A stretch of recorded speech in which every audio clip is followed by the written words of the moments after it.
Dozenspeed Film Foundation video production is supported by viewers and members like you.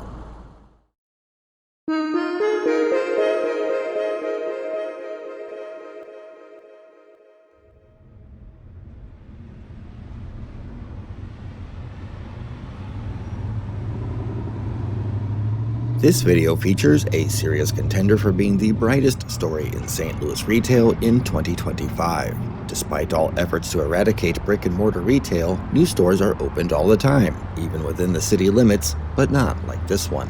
The layers of history, circumstance, and unconventional investment make for a notable example of an optimistic future that counters the dreadful narrative of urban retail decline that plagues our hopes for the city's future. Through my vast Rolodex of elite connections, I managed to secure exclusive permission to film this new enterprise at the invite-only pre-grand opening event hosted by its proud owner, David, the visionary entrepreneur who catalyzed this marriage of a longtime local mom-and-pop stereo repair specialist with his vintage electronics store and moved them into an unlikely candidate for a refurbished new home on Gravois Road in South St. Louis City.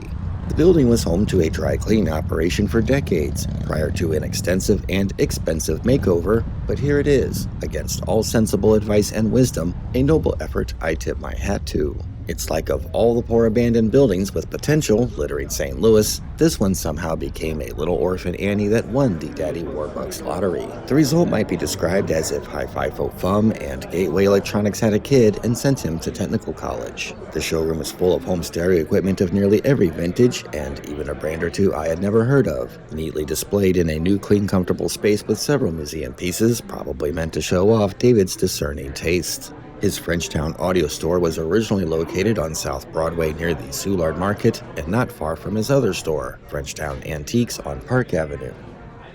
Alpha Tech is a local St. Louis area stereo store with a history dating back to 1974, with 3 addresses on Big Bend Boulevard and another about 20 blocks up Gravois before settling into this new consolidated home at the corner of Gustine and Gravois. In addition to the showroom decorated with electronic artifacts and this amazingly elaborately adorned, presumably antique bar, the new store features 2 separate, heavily sound insulated listening rooms, each with a cornucopia of speakers to sample. With the combination of a full-service repair center operated by experienced experts on site, the whole operation feels like a warm sound nirvana of knowledge, passion, and capability, comfortingly serving the needs of those who still crave the assurance from the tangible quality of simple, dedicated devices that deliver dependably.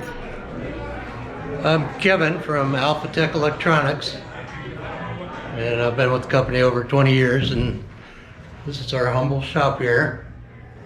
So we have our workbenches. This is my bench over here. We have our oscilloscopes and distortion analyzers and our power supply and all that, and speakers. We can just hook anything up here and test it, and have all our tools and repair everything. And we have Joey's bench down in the corner, and we have Mike's bench over here. Looks like Mike's really working hard and being busy. And then we have all kinds of parts and supplies, and most of that stuff's at the other end of the shop. Customer units are at the other end of the shop. So it's a nice little setup. It's our 51st year in business at Alpha Tech. Dave bought the company from Zaw. Zaw was the Burmese owner of Alpha Tech. Zaw started the company in 1974, and it was on Big Bend for 45 years in 3 different locations on Big Bend, right south of 40. And then in 2020, when COVID hit, right in March of 2020, we moved up to 1901 Gravois Avenue, which is a couple miles up the road, and we were there for 5 years. And then Dave bought the company from Zaw this January, and then we moved into here. So we're merging with them, and it's going to be a nice marriage of the 2 companies, I think. Needles, needles, needles, needles. More needles. They just go on and on. More needles down there. We got lots of them. We have a good supplier up here in Illinois that we've been using for probably 40 years or something. And they have good quality diamond needles made in Switzerland or Japan, either place, and those are both good quality.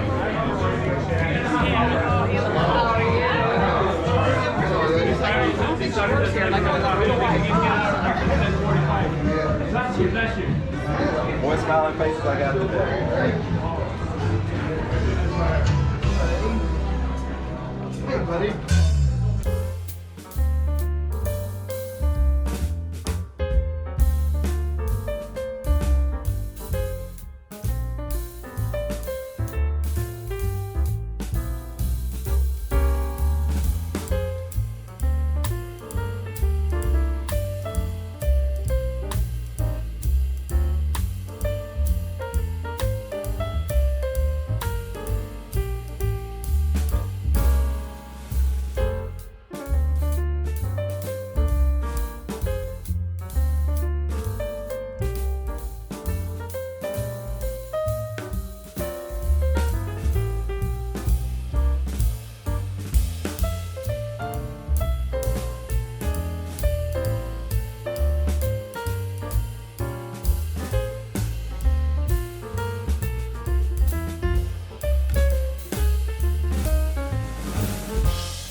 For all I know, this is a portrait of St. Thomas of Dolby, protector of noise reduction.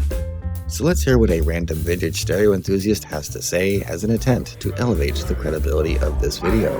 This is fabulous here. I mean, you can't do any better, I don't think, personally. And having the technician piece here is really great. I mean, they had it before, but it wasn't quite as upfront, maybe. You know, they didn't have their own desk or anything, but here I actually already talked to the techs today, and he kind of gave me some ideas of what I need to bring to show him. So I know Christine and David from the neighborhood. I've been knowing them for about, I don't know, 10 years maybe? And got to talking about them when they opened up Frenchtown down on Park. And then Christine said, hey, you got to come here, and so that's why I'm here. My father was an audiophile 40s and 50s, and when he passed away, I have a whole lot of his equipment, and I understood over a while that it was pretty valuable. So I have 3 Macintosh amps, and I've had them cleaned up and resurfaced, but I want to work with these guys and get a better turntable, and I can't find his receiver, so there's that. But I have all of his records, and my idea, I'm kind of a purist, I want to play a record or an album on the machine that it was built to be played on. So that's my thing. So if I have a Victrola, I want that kind of record. I have some records that go back to around 1905 that were my grandpa's that he used on the Victrola that had a little portable one with a little folding horn. So that's my thing. I want to do that. I still have my dad's crossover. I have his turntable. Can't find a belt for it because it's old. He was into the Radio Shack stuff, build it your own stuff, those Heathkit stuff. So I have like a corner hi-fi that might look like a Klipsch. Unfortunately, the Klipsch he had were built into the walls of the house, and they had to stay. So that's why I'm here. So I'm looking at Marantz, I'm looking at the Macintosh. Yeah, just to start with.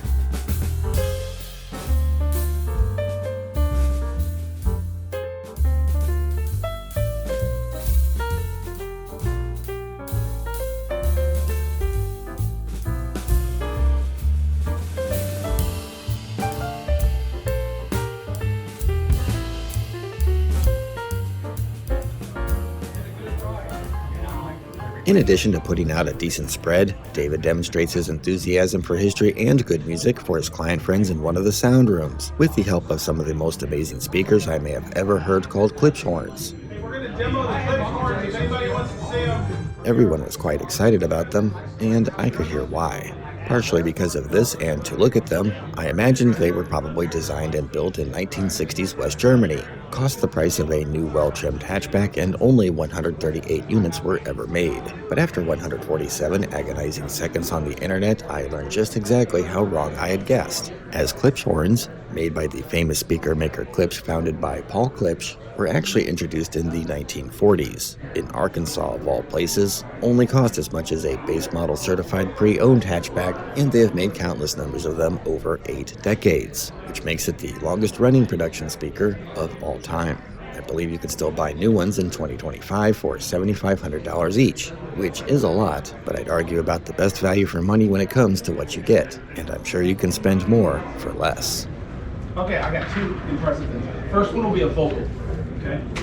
A guy you may or may not know named Johnny Hartman. He was better than Frank Sinatra, but he never got popular. As a matter of fact, I think Frank Sinatra said he was his favorite singer.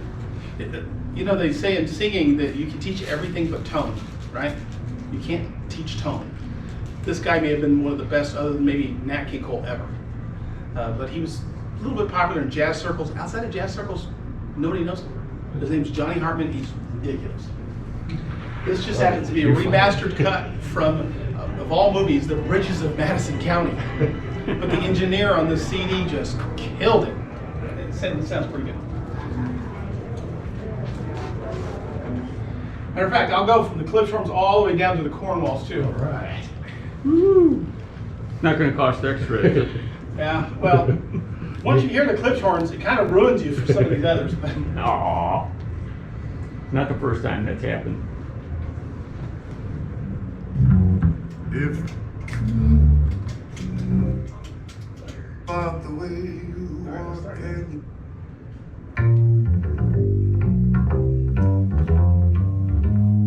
if they asked me, I could write a book. And What you'll notice on these is it has a huge soundstage. I could write how we met and the simple secret to love as a friend. Then that I love you. Now the next song will show like some of the lower ranges. The old dirt road still winds by there. The winter sun still warms the sky. The evening train. Smooth, isn't it? Oh man. Yeah, thank you. Now this next song is really long, so I'm not going to play the whole thing. But it's a piece of digital music from the early 80s. You remember a group called Flim and the BBs? Anybody know them? Are you playing something from Tricycle, or what do you play? Oh no, Big Notes. Okay. That's their quintessential work. This was used in stereo shops all over the country back in like 82, 83, 84. That's when I would go listen to speakers I could afford. They did some with DMP. Not for sale, but he's got one.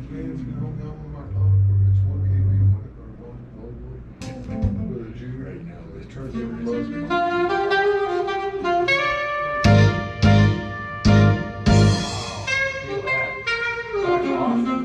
Oh, I got on the wrong song again. I keep getting on this clock routine. Here it is. Okay. Thanks.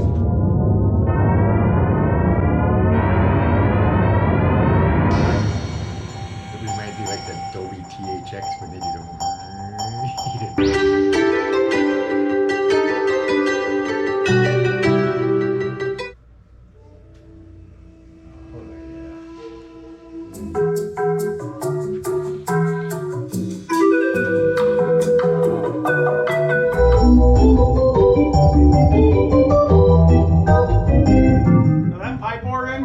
Something that most speakers don't know what to do with.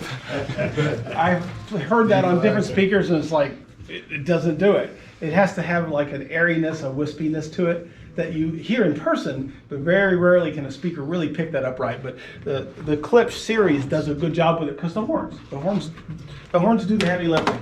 Okay, next we're gonna do, how about Thanks to David and Christine for the opportunity to document this moment in their local retail adventures. I want to emphasize how commendable I think is their loyalty to live and operate this caliber of destination shopping in the city of St. Louis, and not even in a new fancy gentrified area, but rather a regular old neighborhood in South St. Louis, which, while not exactly blighted, really needs this kind of positive reinforcement. Within a mile are 2 grocery stores, a Quick Trip, and a couple of restaurants, surrounded by well-populated and modest housing stock, but also a defunct, decades-old automotive upholstery repair shop, a dead CVS pharmacy, and an old Popeye's chicken restaurant that's been abandoned for a decade. Not to mention the challenges with crime and vagrancy. In our current climate, every ounce of conventional business logic leads to opening new economic ventures not within the city limits of St. Louis, but rather in St. Louis County, and for some even beyond, where crime is lower, household incomes are higher, generic turnkey real estate is plentiful, and the bureaucratic hurdles are ever so slightly less Kafkaesque and corrupt. These folks went against the grain of common sense to firmly plant their flag in St. Louis soil and restored not even that special of a building in a moderately edgy part of town that deserves more respect than it gets. And I wish there were 5,000 more folks with that kind of entrepreneurial spirit. This doesn't have to remain a fantasy if we would all finally employ what we have all agreed for years are the right answers, but stubbornly contradict out of self-interest, human pettiness, and general apathy.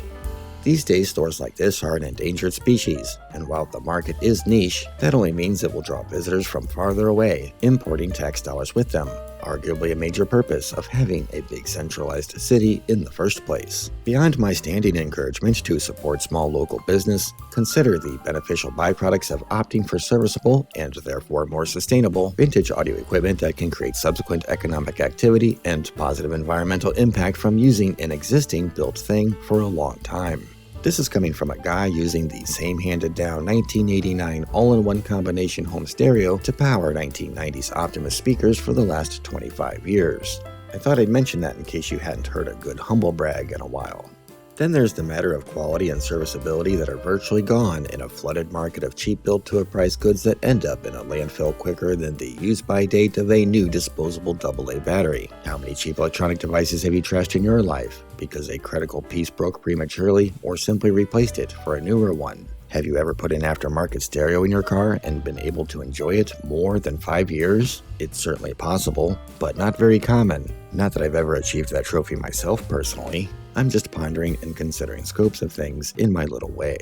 On the subject of quality, did you know compact cassette playback mechanisms, which used to be a competitive technological playground among all the big blue-chip home electronics manufacturers, were eventually replicated and built down so cheaply that only one company still makes one substandard unit that ends up in every cheap bookshelf radio from Walgreens to Best Buy to Amazon, as has been the case for nearly 20 years no matter what private equity bought-out legacy brand name is printed on it. You can buy them by the bucketful for less than fast casual lunch for two, and the only good ones anymore are only found in older equipment like they sell here. This is just an example, of course. Let's not get started on the abominable cash grab of record vandalizing USB phonographs. But here at least remains a place of refuge from profit-optimized soulless e-waste, consuming resources for a paltry diminished return often measured in months against centuries of living with the plastic slag. Well, that got preachy, didn't it? So I'll go ahead and shut up and get off my soapbox and end this video with that. And thank you for watching.